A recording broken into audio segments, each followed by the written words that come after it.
ஒத்தாசை கொண்டு மலை பிரசங்கத்தை நாம் இன்றைய வாழ்வின் சூழ்நிலைகளுக்கு பொருத்தி படித்துக் கொண்டு வருகிறோம். மலை பிரசங்கத்தின் 2ஆம் அதிகாரமாகி 6ஆம் அதிகாரத்தின் முடிவுக்கு நாம் வந்திருக்கிறோம். இந்த முடிவு பகுதியிலும் சரி, ஆரம்ப பகுதியிலும் சரி, 3 நபர்களை குறித்து ஆண்டவர் பேசிக் கொண்டிருக்கிறார். There are 3 different persons. எப்போதும் ஒரு வேத பகுதியை நாம் படிக்கும்போது அந்த வேத பகுதியிலே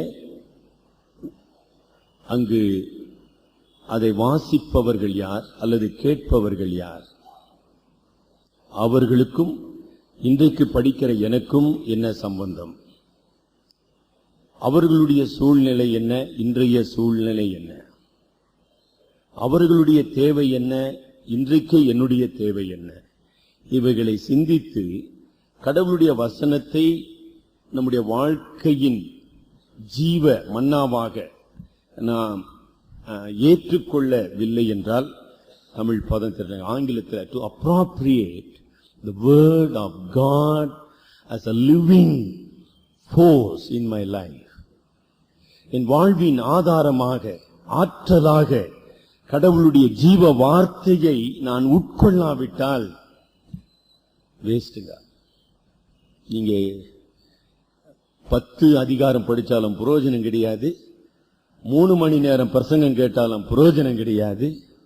எந்தவித மாற்றத்தையும் உங்களிலே உருவாக்க முடியாது. Be serious about that. மனுஷன் அப்பத்தினால் அல்ல, தேவனுடைய வாயிலிருந்து புறப்படுகிற வார்த்தையினாலே பிழைப்பான். நீங்களும் நான் அப்படி வாழ்ந்து கொண்டிருக்கிறோமா?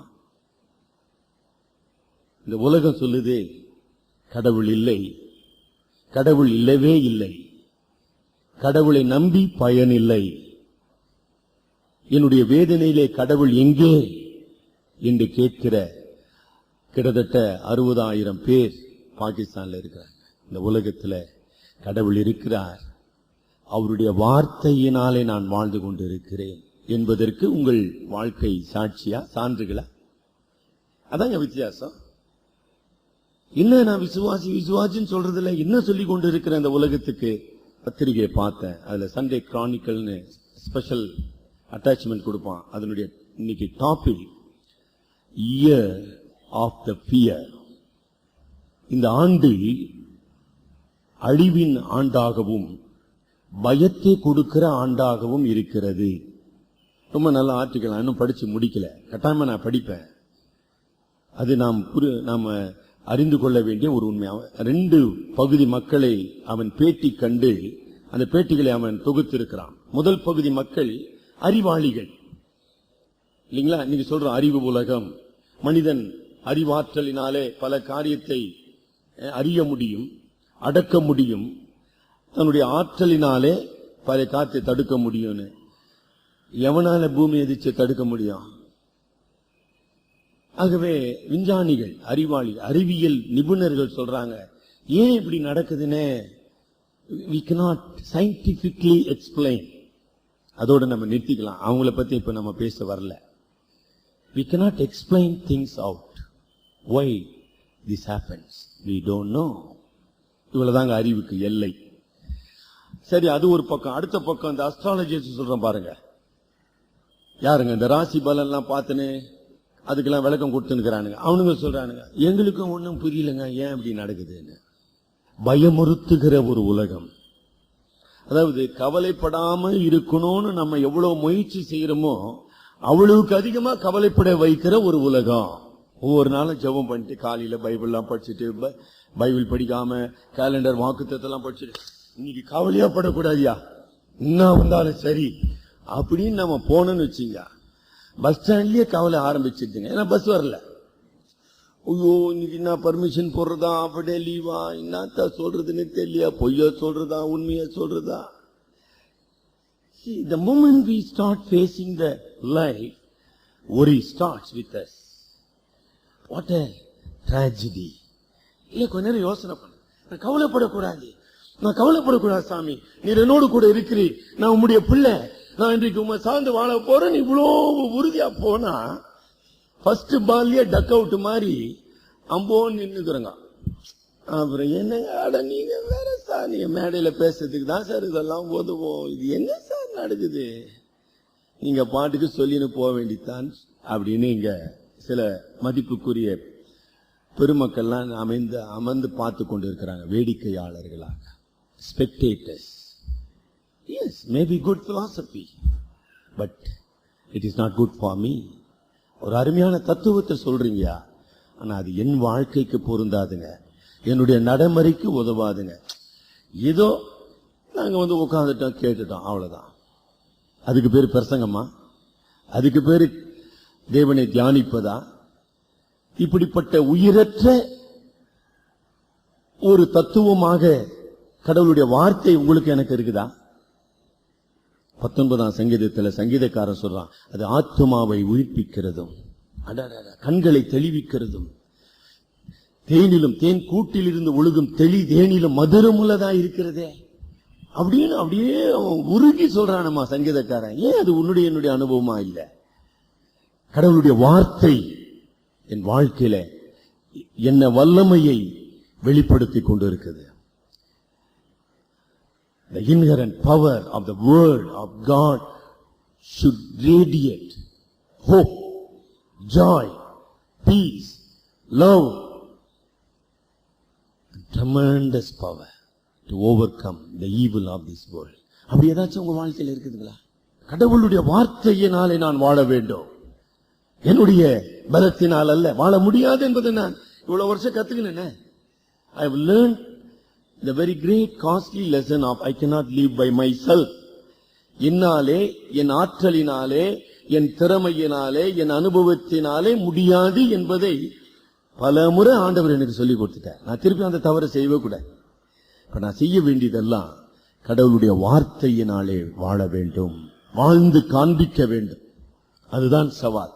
அது ஆண்டவராகிய இயேசு கிறிஸ்து மத்திய 6ஆம் அதிகாரத்தில் 3 தவறான நபர்களை நமக்கு எச்சரிக்கையாக நிறுத்துகிறார். முதல் நபர் மதம் என்கிற வேஷதாரியை அணிந்தவன். 16 முதல் 18 வசனங்களிலே man have a form of religion. மதம் என்கிற வேஷதாரி, பக்தியின் வேஷத்தை தரித்த ஒரு நபரை அங்கு நிறுத்துகிறார். நீ அவனை மாதிரி இருக்காத பான்ற. ஏன்னா பரமபிதா எல்லாவற்றையும் அறிந்தவராக, உணர்கிறவராக, உன்னுடைய உள்ளத்தை அறிந்தவராக, உனக்கு பலன் அளிக்கிறவராக இருக்கிறார். உன்னுடைய வேஷத்தினாலே எல்லாம் அறிகிற ஆண்டவரை நீ ஏமாற்ற முடியாது. ஸ்டாப் இட், அதை நிறுத்திடுன்ற. 2வது வேஷதாரி இந்த உலகத்தினுடைய செல்வத்தை நம்பி வாழ்கிறவன். பேசாமி மலை பிரசங்கத்தில் பேசின 5000 பேருக்கு மேல அங்க அமர்ந்து இருக்கிறாங்கம்மா. அப்ப எத்தனை பேர் அங்க இருந்திருப்பாங்க? எத்தனை பணக்காரங்க அங்க இருந்திருப்பாங்க? எத்தனை பணக்காரர்கள் தங்களுடைய பணத்தின பேங்க் பேலன்ஸை வச்சு தன்னுடைய பரதேசி, அவன் ஒரு நாட்டு புத்தான், அவனுக்கு என்ன தெரியும் அப்படின்னு நினைத்து கொண்டிருந்த மக்கள் அங்க அமர்ந்து கொண்டு இருக்கிறாங்க. அவங்கள பார்த்து சொல்ற, செல்வம் என்கிற ஒரு மாயையிலே வாழ்ந்து கொண்டிருக்கிற மனிதனே, பூலோகத்தில் அல்லப்பா பரலோகத்திலே பொக்கிஷத்தை சேர்த்து வைப்பதை பற்றி ஆழமாக சிந்தனை செய். என்ன அழகான ஒரு உண்மை. அவன் அடுத்த வேஷதாரி. மனுஷன் வேஷமாகவே திரிகிறான், விருதாவாகவே சஞ்சலப்படுகிறான், ஆசையை சேர்க்கிறான், அதை வாரிக்கொள்வான் யார் என்று அறியாதிருக்கிறான். பிரசங்கின் புத்தகத்தில் நம்ம வாசிக்கிறோம். பில்கேட்ஸ் இருக்கிறாருங்க உயிரோட, நாமளும் இருக்கிறோம். ஒரு நாளைக்கு அவர் உயிர் இருக்க மாட்டாரு, நாமளும் இருந்தோமா? அப்ப அந்த பணம் எல்லாம் எங்க போகுது? எம்ஜிஆர் இருந்தாரு, எம்ஜிஆர் சேர்த்துட்டாரு, 100 கோடி ரூபாய் எங்க போச்சுன்னு நம்ம பார்க்கலாம்.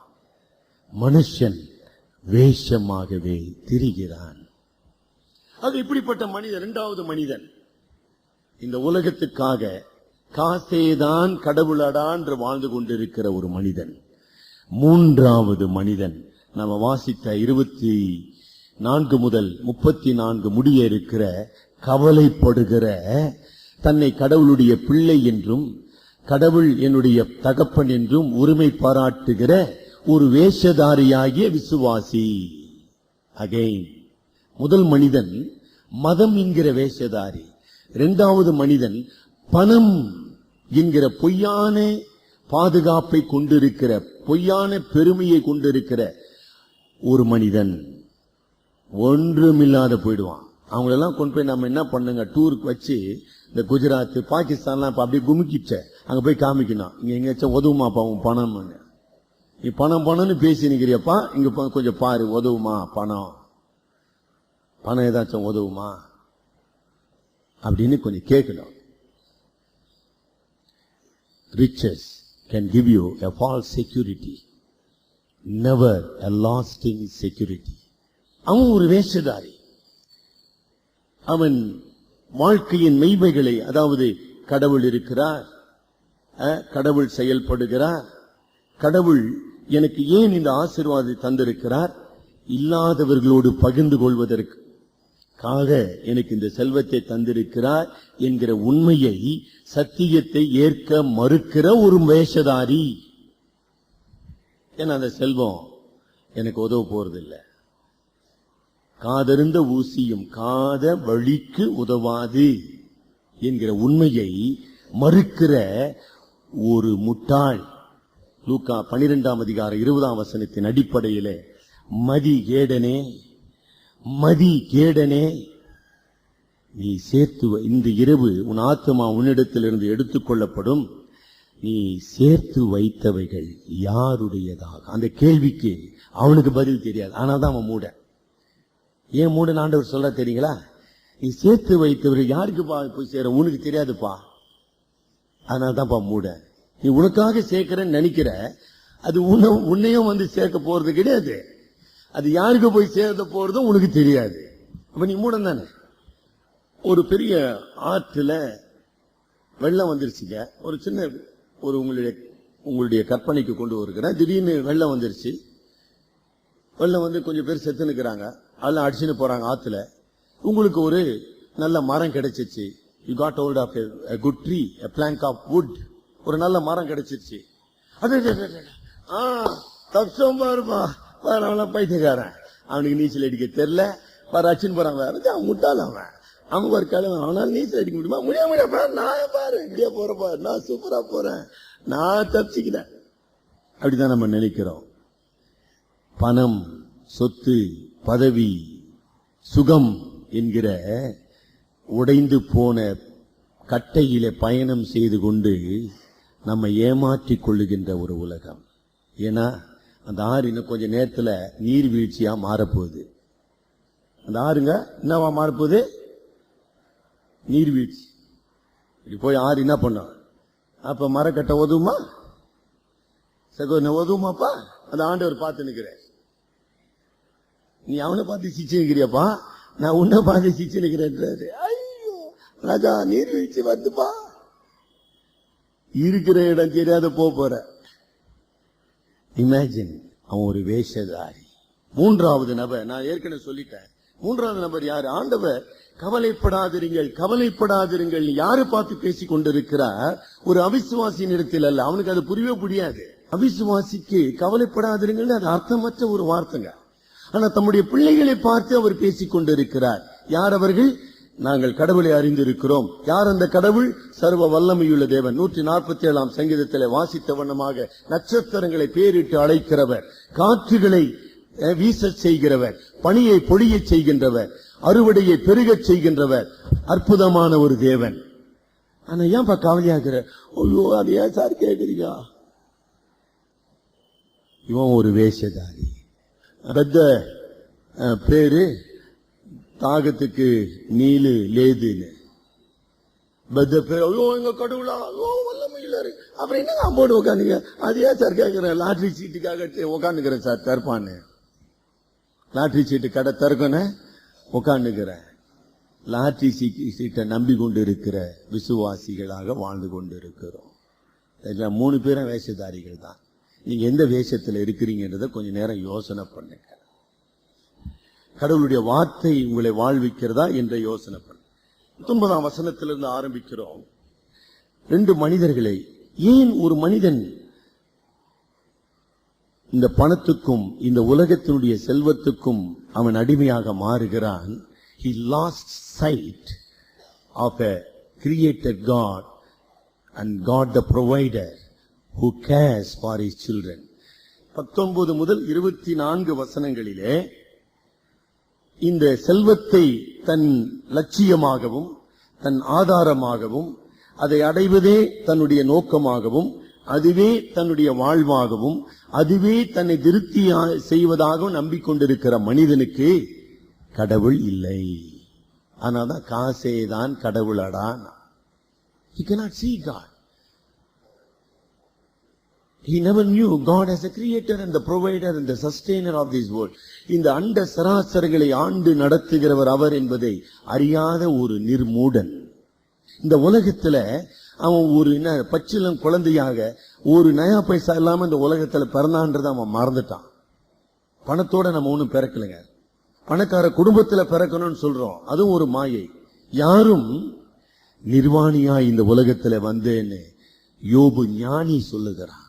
நான் நிர்வாணியாய் வந்தேன், நிர்வாணியாய் இந்த உலகத்தை விட்டு போக போகிறேன். இந்த உண்மையை கூட உணராத ஒரு மூடனாக அவன். கடவுளும் யாருன்னு தெரியல, அந்த கடவுள் பராமரிக்கிறார் என்கிற அறிவும் இல்ல, அந்த கடவுள் எனக்கு போதுமானவர் என்கிற நம்பிக்கையும் இல்ல. நான் இந்த உலகத்துல நிர்வாணியாய் வந்தேன், இந்த உலகத்தை விட்டு நிர்வாணியா போக போகிறேன் என்கிற அனுபவம் அறிவும் இல்லாத ஒரு மூடனாக அவன் வாழ்ந்து கொண்டிருக்கிறான். இவ்வளவு விஷயத்தை ஆண்டவர் எவ்வளவு எளிமையா எவ்வளவு சிம்பிளா ஆண்டவர் சொல்லிக் கொண்டிருக்கிறார் பாருங்க. ஆக இந்த பூலோகத்தின் மீது, இந்த பூலோகத்தின் செல்வத்தின் மீது எது நம்முடைய இதயத்தையும் நோக்கத்தையும் சிந்தையையும் ஆட்டி படைக்கிறதோ அதுதான் அந்த செல்வம். That which is the treasure which occupies my mind, which dictates my decision. என்னுடைய தீர்மானங்களையும் சித்தத்தையும் ஆட்டி படைக்குது பாருங்க ஒரு காரியம், அதுதான் செல்வம். அந்த செல்வம் மாயையானது, அது நிலையற்றது, அது திருப்தி செய்ய முடியாதது. அது ஒரு மாயான பாதுகாப்பை மட்டும்தான் எனக்கு தர முடியும் என்பதை உணர்ந்து கொள்ள வேண்டும். ஆக இந்த உலகத்தினுடைய செல்வம் என்னுடைய மனதை குருடாக்கி, அதாவது மனம் இங்கு சொல்ல I loses the sense of reality of life. வாழ்க்கையினுடைய மெய்மையை உணர முடியாதவனாக, அறிய முடியாதவனாக, குருடனாக வாழ்ந்து கொண்டிருக்கிறேன். இப்படி செல்வத்தை சேர்ப்பதுதான் வாழ்வு என்று நான் முடிவுக்கு வரும்போது அது என்னுடைய மனசாட்சியை மீறி நான் தவறான பாதையிலே, குறுக்கு வழியிலே சம்பாதிக்க முற்படுகிறேன். அது என்னை வாழ வைப்பது அல்லவே அல்ல. அதான் ஆண்டவர் சொன்னார், மனுஷன் உண்பதினாலோ உடுத்துவதினாலோ குடிப்பதினாலோ அவன் வாழ்வதில்லை. ஏற்கனவே நான் குருடனாக இருக்கின்றேன். என்னை திருப்தி செய்யாத, என்னை வாழ வைக்காத இந்த செல்வத்துக்காக என்னுடைய மனசாட்சிக்கு விரோதமாகவும் அறநெறிக்கு விரோதமாகவும் ஒழுக்கத்துக்கு விரோதமாக நான் செயல்பட முற்படுகிறேன். இந்த பொய்யான பாதுகாப்பில நான் சும்மா கொஞ்ச நேரம் இளைப்பாற விரும்புகிறேன். ஒரு நாள் அந்த பாதுகாப்பு என்னை விட்டு எடுபட்டு போகும் என்பதை மறந்திருக்கிறேன். இது ஒரு முட்டாள்தானங்க, ஃபூல். இன்னும் ஆழமான ஒரு வசனத்தை நம்ம பார்க்கிறோம். அது மாத்திரமல்ல, இந்த மனிதன் ஆவிக்குரிய பார்வை இழந்தவனாக இருக்கிறான். 22ஆம் வசனத்திலமா, கண்ணானது சரீரத்தின் விளக்காய் இருக்கிறது, கண் தெளிவாயிருந்தால், போன வாரம் நம்ம அது பார்த்தோம், கண் என்பது வாழ்க்கையின் லட்சியம், அம்பிஷன் ஆஃப் லைஃப் சொன்னோம். ஆக என் வாழ்க்கையின் லட்சியம் என்ன? அந்த லட்சியம் சரியாக இருக்குமானால் என் பார்வை சரியாக இருக்கும். When my goal is right, my way is right. என்னுடைய லட்சியம் சரியானதாக இருக்கும்போது என் வாழ்க்கை சரியாக இருக்கும். என்னுடைய லட்சியம் தவறாக இருக்கும்போது என் வாழ்க்கை தவறாக இல்லாம வேற எப்படிங்க இருக்க முடியும்? பூலோகத்தில் செல்வத்தை சேர்த்து வைக்கிறவனுடைய லட்சியம் என்ன? இந்த சரீரம் தான் மெய்மை, இந்த உலகத்தினுடைய மதிப்பு தான் உண்மை, இந்த சரீரத்தில் அனுபவிக்கிற சுகம் போகம்தான், அதான் இன்பம். ஒரு பேரின்பம் கிடையாது, ஒரு வாழ்வு கிடையாது என்று அவன் நம்பிக்கொண்டிருக்கிறான். அப்ப அவனுடைய லட்சியம் தவறானது, அவனை தவறான பாதையிலே வழி நடத்துகிறது.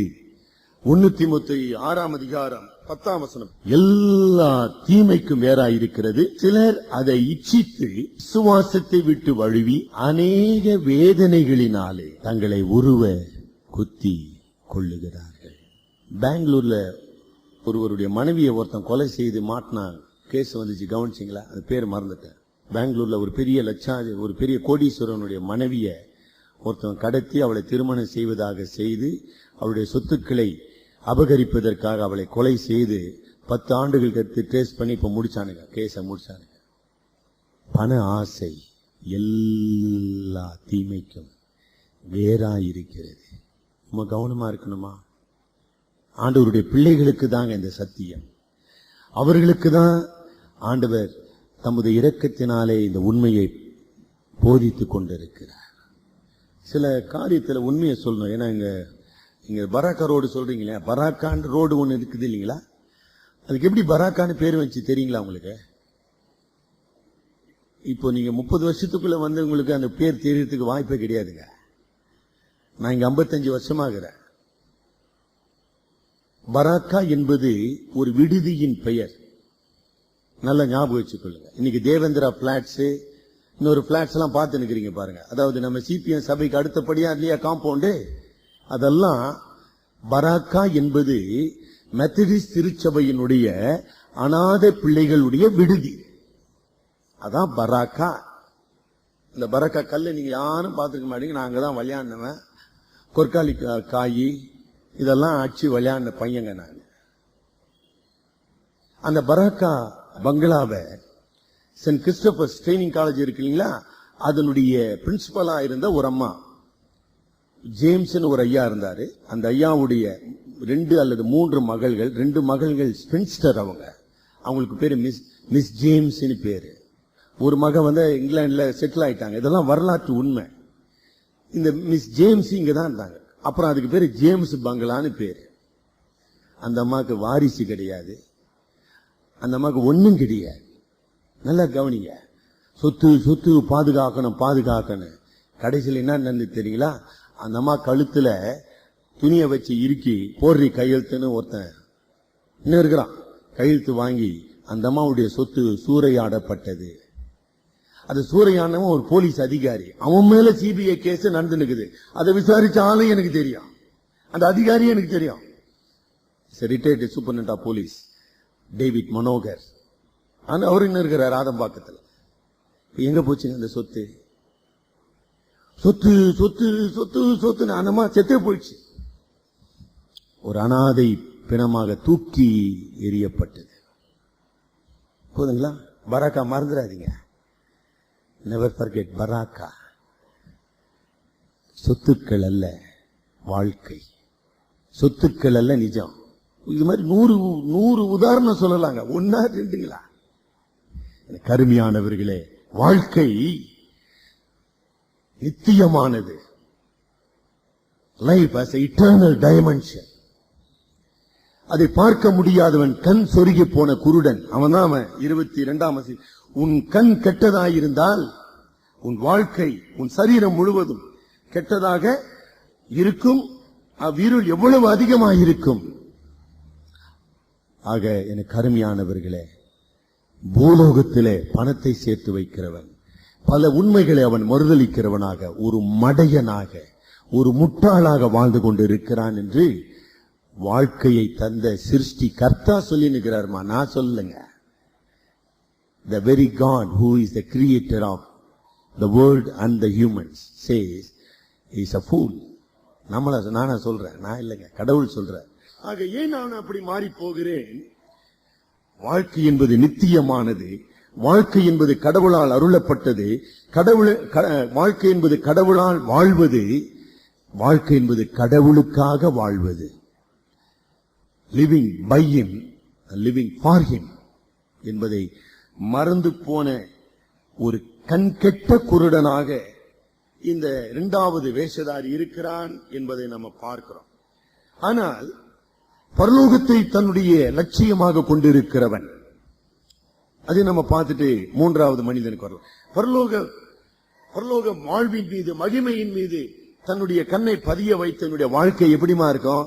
அது வித்தியாசமா இருக்கும், ரொம்ப அருமையா இருக்கும். என்ன சொல்றாருங்க? நான் பரிசுத்தராகிய கடவுளோடு வாழ்வதற்காக என் வாழ்க்கை என்ன செய்யப்பட வேண்டும்? பரிசுத்தமாக்கப்பட வேண்டும். என்னுடைய லட்சியம் என் வாழ்க்கையை மாற்றி அமைக்கிறது. என்னுடைய லட்சியம் என்ன? ஒரு பரிசுத்த கடவுளோடு நிலையற்ற அழிவற்ற வாழ்வு, glorious eternal life. என்னுடைய வாழ்க்கை நேர்மையாக அமைகிறது. என்னுடைய நோக்கத்தை அது தூய்மைப்படுத்துகிறது. என்னுடைய வாழ்க்கையை அது நெறிப்படுத்துகிறது. நல்லா கவனிச்சுட்டு வரீங்களா? அதுக்காக என்ன அது நெறிப்படுத்துது. அந்த வாழ்க்கை என் ஆண்டவருடைய சத்தியத்தின் படி இந்த உலகத்துல நான் ஆண்டவரோடு வாழ போகிறேன். அந்த ஆண்டவர் எனக்கு கொடுத்த சத்தியத்தின்படி இந்த உலகத்திலே வாழ விரும்புகிறேன். மத்தேயு 7ஆம் அதிகாரம் இந்த மலைப்பிரசங்கத்தினுடைய முடிவு இல்லைங்களா? மத்தேயு 7ஆம் அதிகாரம். நான் சொல்லிய இந்த வார்த்தைகளை கேட்டு இவைகளின்படி செய்கிறவன் எவனோ கன்மலையின் மேல் தன் வீட்டை கட்டின ஒரு ஒப்பற்ற லட்சியம், தூய்மையும் நேர்மையுமான ஒரு பாதை. அந்த பாதையிலே என் வாழ்க்கை கட்டப்படுகிற ஒரு அற்புதமான அனுபவம். My life is built upon. நான் இழக்கிறவனாக அல்ல, நான் கட்டுகிறவனாக மாறுகிறேன். அப்படி கட்டுகிறவனாக மாறும்போது என்னுடைய கேரக்டர், இந்த லட்சியமும் என்னுடைய வாழ்க்கை பாதையும் கடவுளுடைய சத்தியமும் என்னுடைய கேரக்டரை அவரை போல மாற்றுகிறது. ட்ரெமெண்டஸ். நான் ஒண்ணுமே அதுக்காக செய்ய வேண்டிய அவசியம் கிடையாது. நான் பரிசுத்தமாகணும் நான் ஒன்னும் அதுக்கெல்லாம் ஒன்னும் வந்து யோகாலாம் செஞ்சு நிற்க வேண்டியது. If my goal is right, my way will be right. when my way is right, my character will be right. அதான் அகஸ்டின் சொன்னார், the right faith leads to the right life. அவ்வளவுதான், முடிஞ்சு போச்சு. அது ஒரு டிக்டம். சரியான விசுவாசம் ஒரு சரியான பாதைக்குள்ளாக என்னை வழி நடத்த வேண்டும். உங்களுடைய வாழ்க்கை அப்படி வழி நடத்தப்படுதா? அதான் ஆண்டவர் சொல்றார்.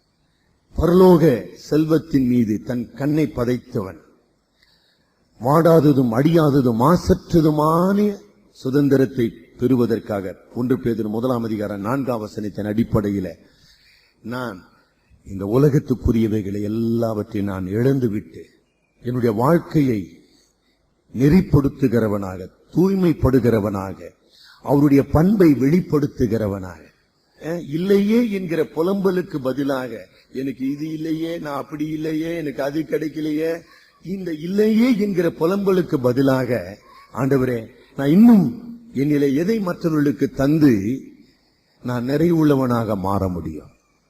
அதான் பிரின்சிபல். ஆண்டவருடைய சத்தியம் என்ன? இழப்பதினாலே பெறுவது. நம்ம ஏற்கனவே படிச்சிட்டோம். இழப்பதினாலே பெறுவது. I gain by losing. That is a divine principle. ஆக இந்த உலகத்தில் சேர்ப்பதற்காக கடவுள் என்னை வைக்கவில்லை, இழப்பதற்காக கொடுத்து கொண்டே இருப்பதற்கு.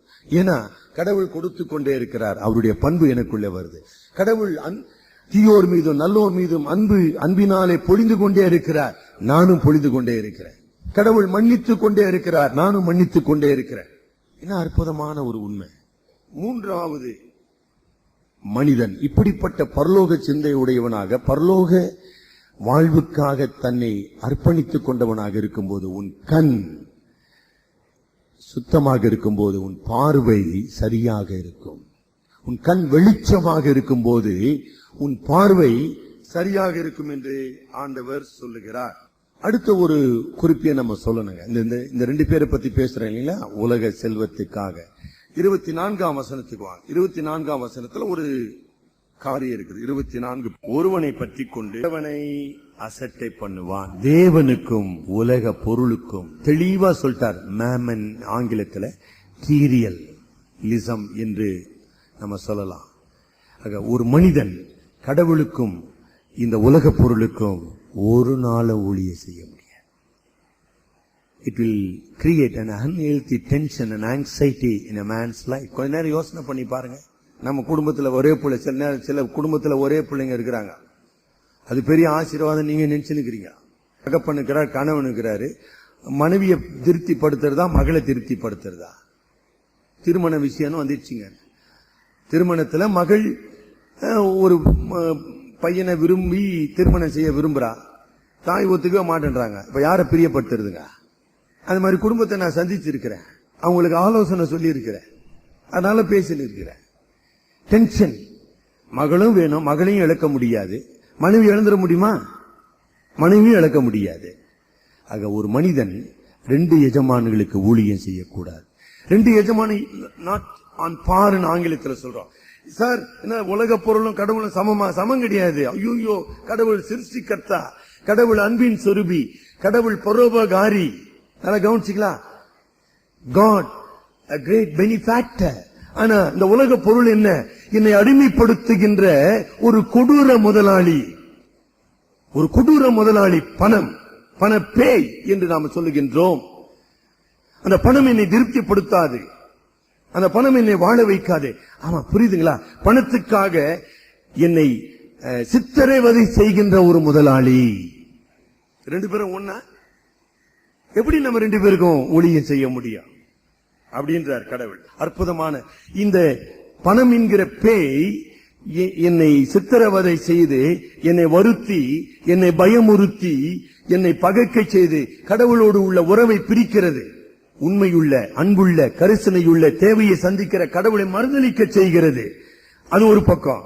இங்க பக்கத்துல என்னுடைய உடன் விசுவாசிகள் நண்பர்கள் இருக்கா, அவங்களுடைய தேவையை, அவருடைய கண்ணீரை துடைப்பதற்கு பதிலாக, அவர்களுக்கு சேவை செய்வதற்கு பதிலாக அவர்களை நான் என்ன செய்றேன்? சித்திரவதை செய்து, அப்படியே என்ன சொல்றாங்க பாரு, ரத்தத்தை புழிஞ்சி சம்பாதிக்கிறேன்னு. அப்படிப்பட்ட முதலாளியாக நான் மாற்றப்படுகிறேன். சொந்த மனைவி அடிக்கிறேன், பிள்ளைய கொளுத்துறேன், எல்லாம் செஞ்சு. எதுக்கு? பணம், பணம், பணம். இதுதான் வாழ்க்கையா? ஒருவனாலும் கூடாது. கடவுள் என் சிருஷ்டிகராக, கடவுள் இரட்சகராக இருப்பாரானால், கடவுள் என்னை ஆண்டு நடத்துகிறாக, என்னை நியாயம் விசாரிக்க போகிற ஆண்டவராக இருப்பாரானால் அந்த கடவுளுடைய திட்டத்தை செய்வதுதான் ஒரு சரியான நோக்கம். இந்த உலக பொருளை நான் சேர்க்க முற்படும் போது கடவுளுடைய திட்டத்துக்கு எதிரான ஒரு திட்டத்தை நான் வகுக்கிறேன். அப்ப கடவுளுடைய அதிகாரத்தை நான் மறுக்கிறேன், கடவுளுடைய நேர்மையை நான் எதிர்க்கிறேன். அப்படி யோசனை பண்ணினே போங்க. அதான் ஆண்டவர் இவ்வளவு விஷயத்தை எவ்வளவு சிம்பிளா ஆண்டவர் சொல்றாரு பாருங்க. ஒருவன் தேவனுக்கும் உலக பொருளுக்கும் அவன் ஊழியம் செய்ய முடியாது. நீங்க யாருக்கு ஊழியம் செய்து கொண்டிருக்கீங்க? யாருக்கு ஊழியம் செய்யற கேள்விக்கு நான் பதில் சொல்லி முடிப்போம். 4ஆம் நூற்றாண்டு திருச்சபை பிதா அகஸ்டின் சொன்னதான், கடவுள் தாம் கொடுக்காத எதையும் எந்த மனிதனிடத்திலும் கேட்பதில்லை. தயவுசெய்து அப்படி ஓரமா எங்காச்சும் எழுதி வச்சிங்க, இதெல்லாம் மறந்துடுவோம் நம்ம. கடவுள் தாம் கொடுக்காத எதையும் எந்த மனிதனிடத்திலும் கேட்பதில்லை. வாழ்க்கை முழுதும் நீங்க சிந்தனை பண்ணிக்கலாம். அப்ப இங்க கடவுள் என்ன சொல்றாரு? என்ன அழகா சொல்றாரு 25ஆம் வசனத்தில் முடிவுல, எண்ணத்தை உண்போம், உங்கள் சரீரத்துக்காகவும் கவலைப்படாதிருங்கள். அங்க சொல்றாரா? மறுபடியும் எங்க சொல்றாரு? 31ஆம் வசனத்துல கவலைப்படாதிருங்கள், 34ஆம் வசனத்துல அப்ப கவலைப்படாதிருங்கள் ஆண்டவர் சொன்னார்னா அது ஒரு கட்டளை. அந்த கட்டளை அவர் சொல்லி நம்மிடத்துல அதை நிறைவேற்ற எதிர்பார்ப்பாரானால் அதை நிறைவேற்றும்படியான அனைத்து கிருபைகளையும் அவர் தந்துவிட்டார் என்பது பொருள். கடவுள் தாம் கொடுக்காத எதையும் எந்த மனிதனிடத்திலும் கேட்பதில்லை. அப்ப நீ கவலைப்படாதுன்னு சொல்லும் போது, நீ கவலைப்படாமல் இருப்பதற்கு என்னென்ன காரியம் செய்ய முடியுமோ அத்தனையே செஞ்சு வச்சுட்டு கவலைப்படாத பண்ற. நம்ம சொல்லிய சில நேரத்துல நம்ம பிள்ளைங்களுக்கு அவங்க பிரயாணமா போறாங்க அல்லது பெரிய வெளிநாட்டு பயணத்துக்கு போறாங்க. அப்ப என்ன சொல்றாங்க? டோன்ட் வரி, உனக்கு எல்லா தேவையும் நான் சந்திக்கிறேன்ப்பா, I will take care of you. அந்த வார்த்தை புரிஞ்சுதுங்களா? நீ ஒன்னும் கவலைப்படாத. அப்ப அந்த நீ கவலைப்படாதுன்னு சொல்வதற்கு முன்னதாக அந்த தகப்பனும் அந்த தாயும் அவங்க என்னென்னலாம் செய்ய முடியும் அதெல்லாம் செஞ்சு முடிச்சிட்டாங்க. அப்படி நீ என்ன கவலைப்பட்டுங்கிற? அப்படிதான் கடவுளும் சொல்ற, நான் உனக்காக எல்லாவற்றையும் நான் செய்து முடிச்சிட்டேன், டோன்ட் வரி. இன்னும் அருமையான ஒரு தகப்பன் பாருங்க. ஆனால்தான் 6ஆம் அதிகாரம் எப்படி ஆரம்பிக்குது? பரமண்டலங்களில் இருக்கிற எங்கள் பிதாவே, நான் உன்னுடைய தகப்பன், உன்னுடைய விருப்ப தேர்வினால் அல்ல, not by your choice but my choice, என்னுடைய தெரிந்தெடுப்பினாலே நான் உனக்கு தகப்பன். நீ என்னை தெரிந்து கொள்ளவில்லை இல்லையா? நீ பிறவாவதற்கு முன்னே உன்னை நான் அறிந்தவன், உன்னுடைய சகல தேவைகளை நான் அறிந்தவன். ஏன் நீ பயப்படுற? சொல்ற ஆள் யாருங்க? சிருஷ்டிகர்த்தா, சிருஷ்டிகர்த்தா. என்ன அழகாக அதை விளக்கின் போறார். ஆகாயத்து பறவைகளை கவனித்து பாருங்கள், படைப்பை கவனித்து பாருங்கள், இதை கவனித்து பாருங்கள், பூக்களை கவனித்து பாருங்கள். Appeal to the nature. யார் இவைகளை உண்டாக்கினவர், பராமரிக்கிறவர்? உன் தேவனாகிய கர்த்தர் நான் வா. ஒரு அடுப்பிலே போடப்படுகிற பூக்கும் புல்லுக்கும் காக்கை குஞ்சுகளுக்கும் கூப்பிடுகிற 147 சங்கீதத்துல வாசித்தோம், தம்மை நோக்கி கூப்பிடுகிற காக்கை குஞ்சுகளுக்கு ஆகாரம் கொடுக்கிற ஒரு காக்கை கடவுளுடைய பார்வையில அவ்வளவு முக்கியமானதா இருக்குமானால் காட்டு புஷ்பத்தை காட்டில நீங்கள் எவ்வளவு விசேஷித்தவர்கள் அல்லவா? இதெல்லாம் மறந்துட்டியப்பா, வந்துட்டு ஐயோ எம்மாடியான்னு கத்தினுக்கிறியா சொல்றேன்னா, நீங்க கவலை வருது பாத்தீங்களா? ராத்திரி 2 மணி கூட வருதுங்க, எனக்கு கூட வருதுங்க ராத்திரி 2 மணிக்கு கவலை. என்ன பண்ணுங்க, தயவு செய்து லைட் போட்டு, கண்ணாடி இல்லைங்க இருக்குதுங்களா, முகம் பாக்குற கண்ணாடி, உங்க கண்ணாடி இல்லைங்க, அதுவும் போட்டுங்க, பாத்துன்னு இப்படி பைபிள்ல மத்த இதை படித்து சத்தமா படிங்க, அதை மூஞ்ச பாத்துன்னு உங்க மூஞ்சி எப்படி இருக்குது பாருங்க கண்ணாடியில. Look at your face. Do you really believe God's word? கவலைப்படாதிருங்கள், கவலைப்படாதிருங்கள் வசனம் மூஞ்சி பாரு எப்படி இருக்குது கண்ணாடியில. நான் ஏன் கவலைப்படுறேன்? ஏடா நான் கவலை பண்ணா? இவ்வளவு அற்புதமான ஒரு கடவுள் என்னோடு இருக்கும் போது அப்படி கேளு, கேச்சுக்கா. ஆமா, சும்மா பிறந்து பிறக்கிறதுனால கவலை போயிடுமா? நான் இந்த பிறந்து தான் படுக்க பாக்குறேன், ஸ்லீப்பிங் டோஸ் போடுறதுனால போயிடுமா கவலை? Appeal to the goodness of God, believe on the word of God. கடவுள் சொல்லிட்டார்ப்பா, அவ்வளவுதான். நாளைக்காக கவலைப்படாதிருங்கள். நாளைய தினம் தன்னுடையவைகளுக்காக கவலைப்படும். உங்க வாழ்க்கையில் அப்படி செஞ்சு பார்த்திருக்கீங்களா? 7 காரணங்களை ஆண்டவர் சொல்றார் நீ கவலைப்படாதன்னு. வேகமா நம்ம பார்ப்போம். என்ன சொல்றார்? 25ஆம் வசனத்துல, உயிரை உருவாக்கினவர், உன் வாழ்வை உனக்கு உயிரையே கொடுத்தவர் ஒரு வாழ்க்கையின் தேவையை சந்திக்க மாட்டாரா? தேவையை சந்திக்க மாட்டாரு? The very creator of life, can't he provide your physical need? What a fool you are. உன்னை உருவாக்கினவர், உன்னை படைத்தவர், உன்னை சிருஷ்டித்தவர். ஏசாயா 43ஆம் அதிகாரம் 1, 2, 3 படிங்களேன். ஏசாயா 43, 1, 2, 3. இப்பொழுதும் யாக்கோபே, உன்னை சிருஷ்டித்தவரும் இஸ்ரவேலே, உன்னை உருவாக்கினவரும் கர்த்தர் சொல்லுகிறதாவது, பயப்படாதே, உன்னை மீட்டுக் கொண்டேன், உன்னை பேர் சொல்லி அழைத்தேன், நீ என்னுடையவன். நீ தண்ணீர்களை கடக்கும் போது நான் உன்னோடு இருப்பேன், நீ ஆறுகளை கடக்கும் போது அவைகள் உன்மேல் புரளுவதில்லை, நீ அக்கினியில் நடக்கும் போது வேகாதிருப்பாய், அக்கினி ஜுவாலை உன்னை பற்றாது, நான் இஸ்ரவேலின் பரிசுத்தரும் தேவனாகிய கர்த்தர். இந்த வாக்கு தத்தத்தை பிடித்துக் கொண்டுதான் சாதராக், மேஷாக், ஆபேத் நேகோ, நேபுகாத் நேச்சாருடைய அக்கினி சூளைக்குள்ள நுழைஞ்சாங்கமா. வரலாறு தெரியுங்களா உங்களுக்கு? இந்த 3 வாலிபர்கள், இன்க்ளூடிங் டேனியல், பாபிலோனுக்கு போன போது ஏசாயாவின் தீர்க்க தரிசன புஸ்தகத்தையும் எரேமியாவின் தீர்க்க தரிசன புஸ்தகத்தை தான் கையில அவங்க கொண்டு போயிருக்கணும். அததான் அவங்க தியானம் பண்ணாங்க. இந்த 43ஆம் ஏசாயா 43ஆம் அதிகாரத்தை அவர்கள் ஆழமாக நம்பினபடியினாலே, ராஜாவே, நீ நிறுத்தின இந்த சிலையை நாங்கள் வணங்க மாட்டோம் என்பது உமக்கு தெரிந்திருக்க கடவுது. பேச்சு பாத்தீங்களா? ஏன்பா உனக்கு தெரிஞ்சிருக்க கடவுது? நீ பயமுறுத்திரிய என்ன இந்த சூளையில போட்டுருவேனே. நாங்கள் ஆராதிக்கிற தேவன் இந்த அக்கினி சூளையில் இருந்து எங்களை விடுதலை ஆக்க முடியும். அதுக்காக மட்டும் இல்ல, அப்படியே ஒரு விடுதலை ஆக்க விட்டாலும் நீ நிறுத்தின சிலையை நாங்கள் ஒருபோதும் வணங்குவதில்லை. இதுக்கு தாண்டா பேரு கவலைப்படாதிருங்கள். இஸ்ரவேலே, உன் மீட்பரும் உன்னை உருவாக்கினவருமாகிய தேவன் நான் சொல்லுகிறதாவது, நீ தண்ணீர்களை கடக்கும் போது பயப்படாதிருப்பாய். என்ன அற்புதமான ஒரு தேவன்! இவ்வளவு, அதான் சொல்றேன், இவ்வளவு பெரிய தேவன் சொல்லுகிற நீ ஒரு வேஷதாரியாக கவலை முகத்தோடு பயத்தோடு ஏமா வாழ்ந்துன்னு இருக்கணும். இல்லாத சுமையை ஏமா சுமந்து கொண்டு இருக்க வேண்டும்? புரியுதுங்களா? இல்லாத சுமையை சுமந்து கொண்டு இருக்க. ஏன் சுமந்து கொண்டு இருக்கிற நீ?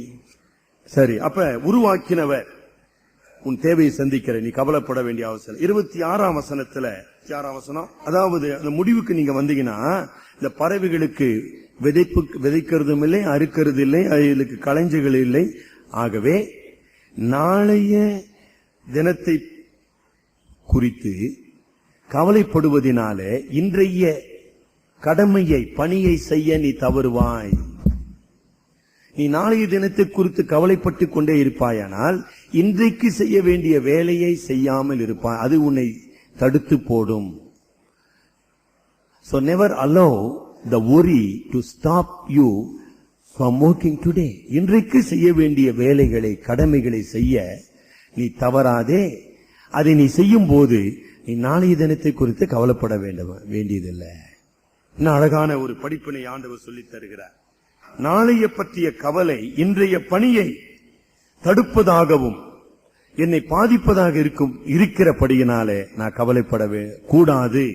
அடுத்ததுக்கு 27ஆம் வசனத்துக்கு வாங்க. ஆமா, கவலை உன்னுடைய உயிரையோ உன்னுடைய சரீரத்தையோ வளர்க்க முடியாது.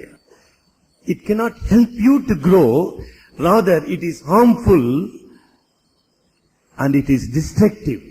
நீ வளர்வதற்கு பதிலாக, வாழ்வதற்கு பதிலாக அது உன்னை அழிப்பதாக இருக்கிறபடியினால நீ கவலைப்படாத. லாஜிக்கலி ஆண்டவர் அறிவுபூர்வமா பேசுற. கவலை ஒருபோதும் உன்னை வளரச் செய்யாது, உன்னை தேய செய்யும். தேயுதுன்னா புரியுதா? தேய்தல். உன்னை குறைவடைய செய்யும்.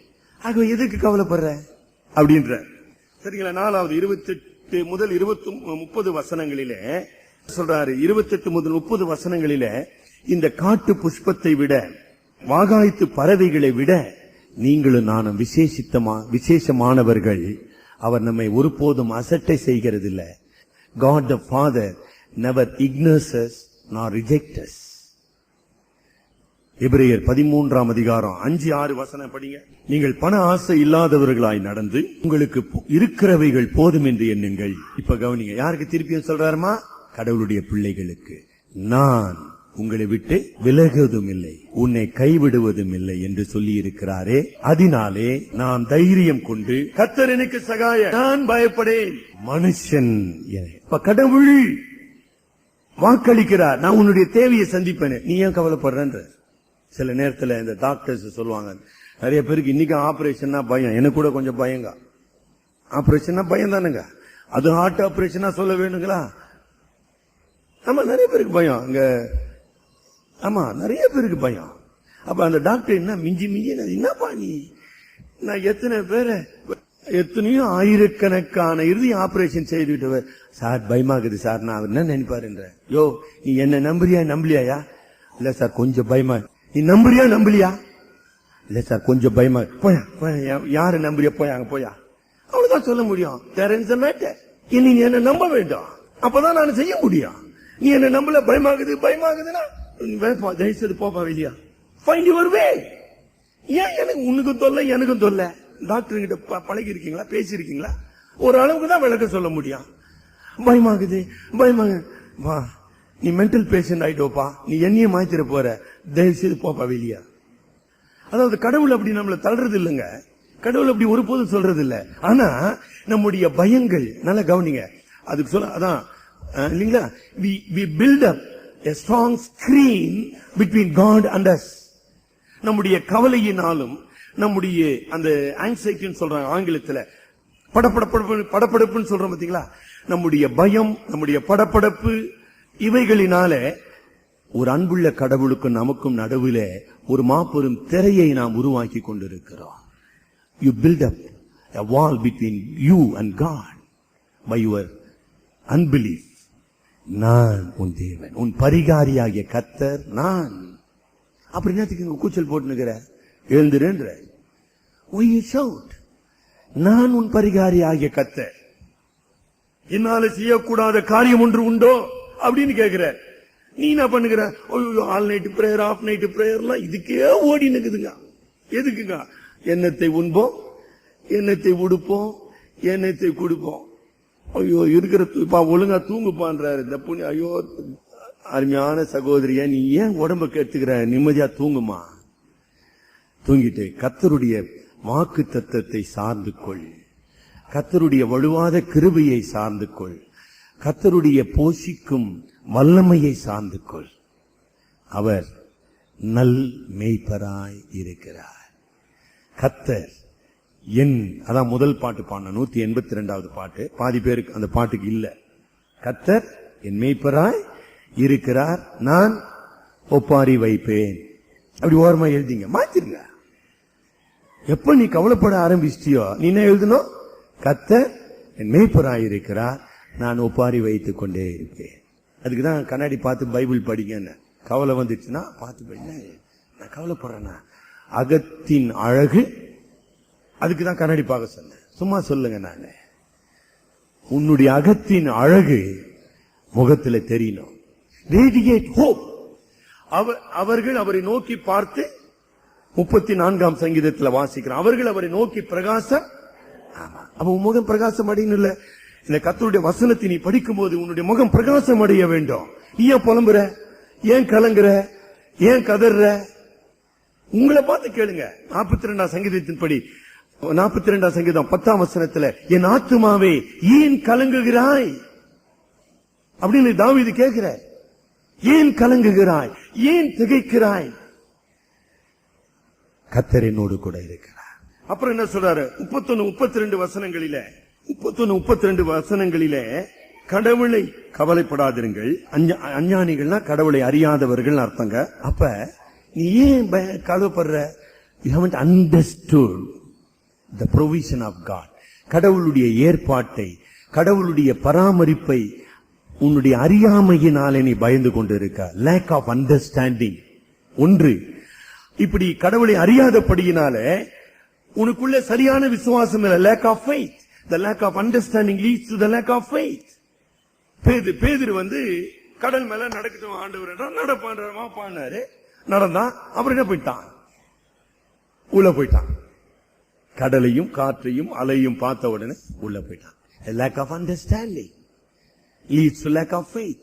அங்க எலிசா அங்க உட்கார்ந்து கொண்டு இருக்கிறான். சீரியாவின் சேனைகள் அவனை பிடிக்க வருது. ஒன்னு ராஜாக்கள் அந்த சம்பவம் வருதுங்க.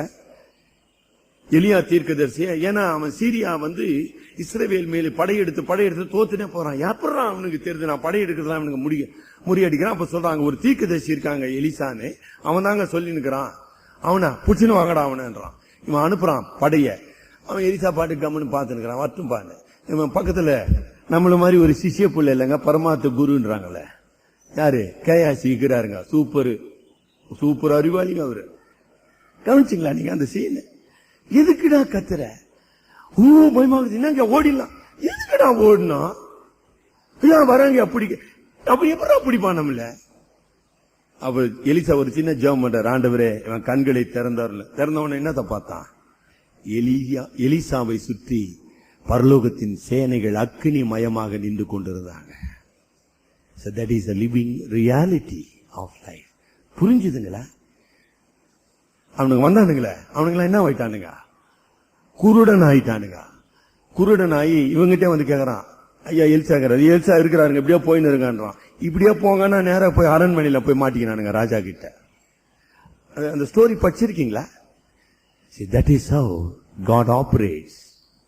நம்முடைய இனி சூப்பர் நேச்சுரல் வே, நம்முடைய அறிவுக்கும் அனுபவத்துக்கும் அப்பாற்பட்ட விதத்திலே செயல்படுகிற ஒரு அற்புத தேவன் என்னோடு கூட இருக்கிறார். நீ ஒப்பாரி வச்சுக்கிற. அதுக்கு அடுத்தபடியா என்ன சொல்றார்? 6வது வசனத்துல, கடவுள் என்னுடைய வாழ்க்கையின் பாதையிலே சில பிரச்சனைகளை அனுமதிக்கிறார். இது ஒரு முக்கியமான படிப்பினங்க. God in his wisdom has chalked out my life plan. என்னுடைய வாழ்க்கையில நான் இப்படி பிறக்க வேண்டும், இங்கு வாழ வேண்டும், இங்கு வளர வேண்டும், இங்கு நான் பிரச்சனைகளை சந்திக்க வேண்டும், இங்கு தோல்விகளை சந்திக்க வேண்டும், இவைகளை நான் இழக்க வேண்டும், இவைகளை நான் வெறுக்க, இதெல்லாம் God has chalked out. என்னுடைய வாழ்க்கையை கடவுள் திட்டமிட்டு தீர்மானித்திருக்கிறார். அப்ப நான் கவலைப்படும் போது நான் என்ன செய்யறேன்? அந்த திட்டத்தை மாற்ற விரும்புகிறேன். உனக்கு என்ன ரைட் இருக்குது அதை மாற்றத்துக்கு? யாக்கோபுடைய வாழ்க்கையை கடவுள் திட்டமிட்டார். எப்படிப்பா திட்டமிட்டார்? நீ 14 வருஷம் அடிமையா வேலை செய்யணும், அப்புறம் ராகேலை திருமணம் பண்ணுவ, உனக்கு குழந்தை இல்லாம இருக்கும், அப்புறம் ஒரு 15 வருஷம் குழந்தை பிறக்கும். அவ எங்க சேர்ந்த உடனே கானானுக்கு சேர்ந்த உடனே அவ செத்துருவா. God has planned out. உன்னுடைய அருமையான மகன் யோசேப்பு உங்ககிட்ட இருந்து பிரிக்கப்படுவான். It is all God's plan. வாழ்க்கையிலே உன்னுடைய விசுவாசத்தை பரிசோதிக்க நீ கடவுளுக்கு ஆபிரகாமை போல தன் ஒரே பேரான மகனை அவன் பலியிட ஒப்பு கொடுக்கிறானா? A test of faith, a trial of faith.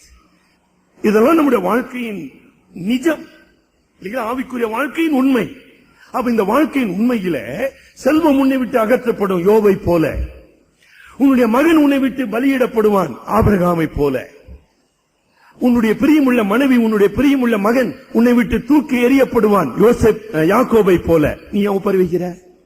God's plan will never be changed. நீ ஒப்பாரி வைக்கிறதுனாலும் நீ எதிர்ப்பதினாலும் யோசனை பண்ணி பாருங்க. That is what God wants to teach us today. நான் உனக்காக ஒரு திட்டத்தை வைத்திருக்கிறேன். நீ ஏன் உபார் வீசினுக்கிற? Nothing will be altered.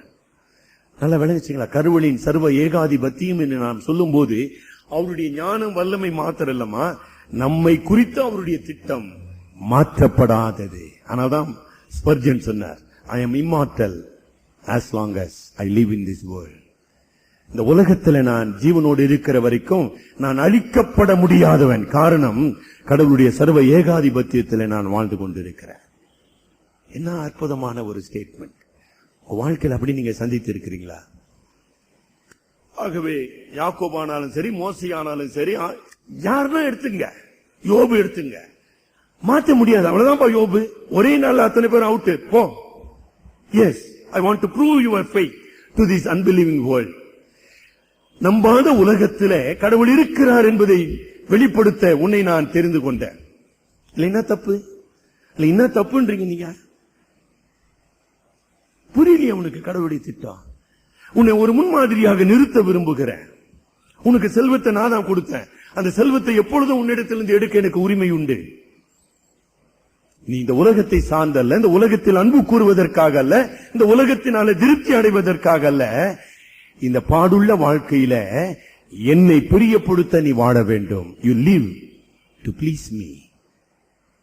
தேவனுக்கு பிரியமான பிள்ளைகளைப் போல அவரை பின்பற்றுகிறவர்களாகி எபேசியர் 5ஆம் அதிகாரம் 1ஆம் வசனம். சரி, எடுக்க வேணாங்க. 7வது குறிப்பு, நான் ஏன் கவலைப்படக்கூடாது? அந்தந்த நாளுக்கு அதினதின் பாடு போதும். அதினதின் பாடு போதும். என்னுடைய not only my physical frame, my mental frame, என்னுடைய அறிவாற்றல், என்னுடைய சரீர உடற்கூறுகள் அனைத்தும் 24 மணி நேரம் வாழ்வதற்காக தான் கடவுளால் உருவாக்கப்பட்டவைகள். இன்னைக்கு இதெல்லாம் நம்ம செய்யறபடினாலதாம்மா இங்க வாலிபர் கூட இருக்காங்க, அவங்களும் ரொம்ப திறமைசாலி நினைச்சுக்கிறாங்க. 16 மணி நேரம் வேலை, 24 மணி நேரம் வேலை. ரொம்ப அன்போடு சொல்றாங்க, தம்பி தங்கச்சி, கடவுள் நம்மை அதற்காக உருவாக்கவில்லை. we are not machines. நாம் இயந்திரங்கள் அல்ல. நாம் கடவுளோடு இணைந்து வாழ வேண்டிய அவருடைய சரீரத்தின் அவயவங்கள். இவ்வளவுதான் தாங்கும். அந்தந்த நாளுக்கு அதின் பாடு போதும். ஏன்பா நீ 1 மாசம் பாட இப்ப ஏன்பா நீ சுமக்கிறன்ற? 34ஆம் வசனம், தேவனுடைய ராஜ்யத்தையும் அவருடைய நீதியையும். என்னங்க சார் கடவுளுடைய ராஜ்யத்தை தேடுவது? என்னுடைய வாழ்க்கையின் சகலவற்றுக்காக நான் அவரை மட்டும் நம்புவதுதான் தேடுவது. To seek means to trust him for everything, all the time. என் வாழ்க்கையின் எல்லா சூழ்நிலைகளிலும் எனக்கு தேவையான எல்லாவற்றுக்காக நான் அவரை மட்டும் நம்பி இருக்கிறேன். 1. 2, to seek him means to love him. அவரை தேடுவது என்றால் அவரிடத்தில் அன்பு கூறுவது. அவரிடத்தில் அன்பு கூறுவதை விட இந்த உலகத்தில் எதுவுமே பெருசு இல்லை. அது எதுவுமே இருக்கட்டுங்க. Nothing is more important than to love him. உங்க வாழ்க்கையில் அதை செய்து கொண்டு இருக்கீங்களா? அப்ப ஏன் கவலைப்படுறீங்க? இது எதுனா இருக்கட்டுங்க. அதான் யோபுக்கு சொல்லி கொடுக்கிறார், எல்லாருக்கும் அதான் சொல்லி கொடுக்கிறார். ஆபிரகாமை நீ யாரப்பா நேசிக்கிற? உன் மகனையா, உன் ஏக சுதனையா, என்னையா? யாக்கோபே நீ ராகலை சிநேகிக்கிற, என்னை சிநேகிக்கிறியா? யோசேப்பே, யாக்கோபே நீ யோசேப்பை சிநேகிக்கிற, நீ என்ன சிநேகிக்கிறியா? That is a challenge. மார்த்தாளே, நீ எனக்கு பணிவிடை செய்ய விரும்புகிறாயா? நல்லா கவனிக்கணும். அல்லது நீ சேவை செய்து உன்னை வருத்திக் கொள்ள விரும்புகிறாயா? மரியாள் தன்னை விட்டு எடுப்படாத நல்ல பங்கை தெரிந்து கொண்டாள். மார்த்தாளே, ஏன்பா why you exert yourself? 3வது, அவரை சேவிப்பது என்றால் என்ன? அவரை போல இந்த உலகத்தில் to imitate him. What is to seek him? Trust him, love him and imitate him. அவரை போல பரிசுத்தமும் நீதியும் அன்பும் தியாகமும் உள்ள ஒரு வாழ்க்கையில நான் வாழ வேண்டாம். தலைவணங்கி ஜெபிப்போம். 3 வேஷதாரிகளை கடவுள் முன் நிறுத்தினார். மதம் என்கிற வேஷம், பணம், பதவி, சுகம், மேன்மை என்கிற வேஷம், கவலை என்கிற ஒரு வேஷம். கவலைப்படுவதனாலே நாம் கடவுளுடைய உண்மையை மறுதலிக்கிறோம், கடவுளுடைய அன்பை கேள்வி கேட்கிறோம், கடவுளுடைய கிருபையை அசட்டை செய்கிறோம். நல்லா கவனிச்சிட்டு வந்தீங்களா? கடவுளுடைய வல்லமையை சந்தேகிக்கிறோம். We doubt his power, we question his love and wisdom. அப்படி யோசனை பண்ணுங்க, எவ்வளவு வெட்கக்கேடான ஒரு நிலை. என்னை சிருஷ்டித்தவர், எனக்காக தம்முடைய குமாரனையே கொடுத்தவர் என்னை கைவிடுவாரா? என்னை மறப்பாரா? என்னை தள்ளிவிடுவாரா? அநாதி சிநேகத்தால் உன்னை சிநேகித்தேன் என்று சொல்லி இருக்கிறாரு.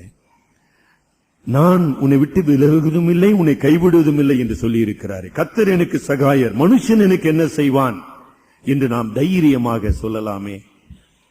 இந்த காலை நேரத்தில் நீ ஒரு கவலைப்படுகிற பிராணியாக இருக்கிறாயா? அங்கதான் நாங்க சொல்லுங்க, உன்னை மனிதன் சொல்ல முடியல. Something like a worrying mission. கவலைப்படுகிற பிராணியாக இருக்கிறாயா அல்லது கடவுளுடைய வளமையில் வாழ்கின்ற பிள்ளையாக இருக்கிறாயா?